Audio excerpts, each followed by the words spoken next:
Once upon a time, the United Nations was the epicenter for the hopes and dreams of millions of people around the world. Some sought recognition as a nation, protection of their sovereignty and human rights, and others just a general improvement in their circumstances. Both nations and people brought their problems to the UN in the belief that since it was founded to protect fundamental freedoms, it could provide solutions relevant to their everyday lives and problems.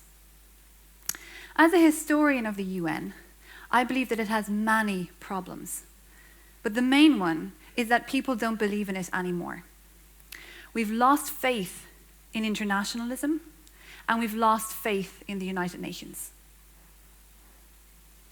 At the same time, we're living in an increasingly globalized world, interconnected, where the problems we face are global in scale, and our national governments seem largely unable to solve them.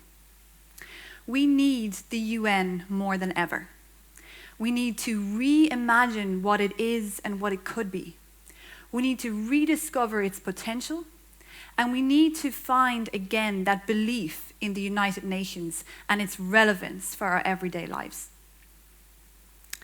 If I was to ask you what you think of when you think of the UN, most people say blue helmets or peacekeepers. And indeed, Ireland has a proud record of peacekeeping with the United Nations.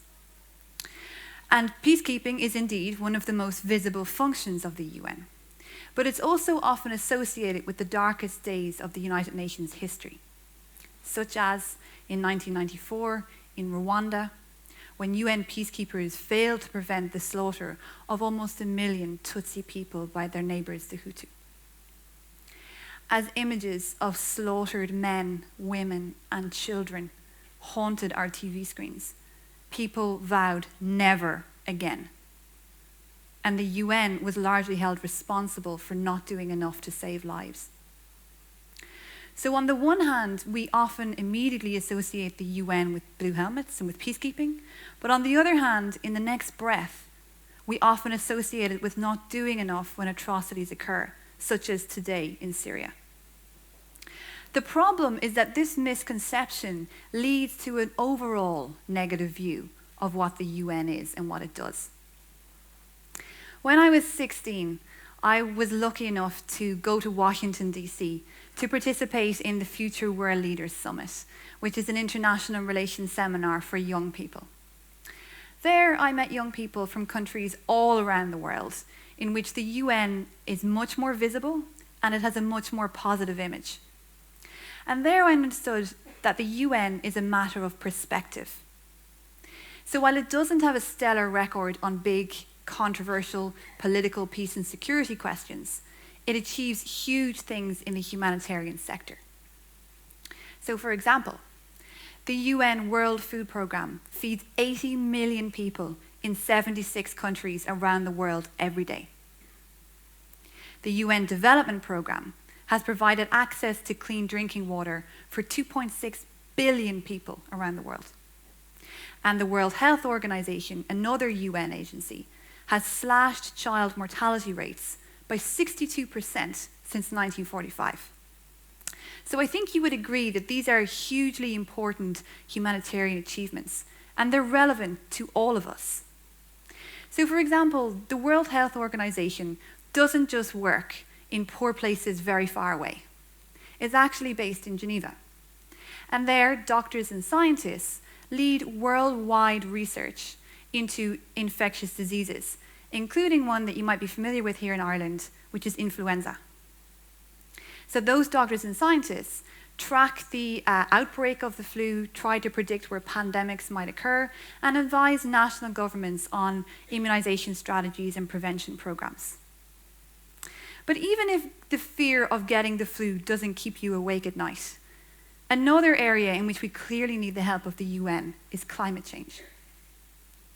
I think you'll agree that the summer of 2018 in Ireland has been remarkable. And we've all enjoyed the number of days without rain and the number of hours of sunshine. But it's also a sign that our climate is changing. And this change doesn't just mean we'll have more days at the beach.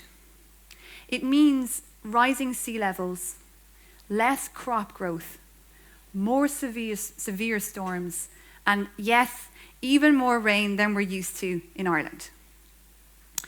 So, here, we don't need the UN to provide access to clean drinking water, because we have plenty of water, or access to food.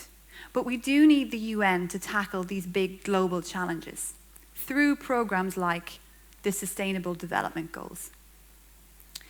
The Sustainable Development Goals is a range of targets agreed between countries to create a sustainable and substantially better world for everybody, not just the 1/6 of the world's population who live in the West. It works by encouraging countries to agree joint policies and strategies to achieve these aims in a range of areas, from climate change to the reduction of poverty to peace and security issues. Crucially, this is not some unattainable fantasy, but it's a roadmap for national governments and local municipalities to implement change to achieve these ambitions. However, it depends on people engaging with these UN-driven ideas. And it depends on people getting involved with national and local projects for change. If we do this, we can change the UN from the local level upwards. And this will allow us to change the image of the UN from being a vast, grey, elitist monolith very far away in New York to something that's dynamic and an inclusive force field that brings together global communities around these areas of progression and development and allows us to pursue collective aims together. Ireland's leadership role historically at the United Nations on peace and security issues, on human rights, and on development shows the important role that small nations and their people play in changing the UN and what it does. The United Nations Charter begins with the preamble, "We the people." We are the people of the United Nations. And from reading the archives of people all over the world, I know that the UN used to be once at the center of their lives. Not because it's populated by big men, but because it's populated by big ideas, and because ordinary people believe in the relevance of those ideas to improve their everyday lives. So the next time you get your flu jab, think UN. And the next time we're battered by a severe storm, think we need the UN. This is the moment that we need to retake control of the United Nations from the local level upwards and transform it once again into a fountain of dreams. Thank you.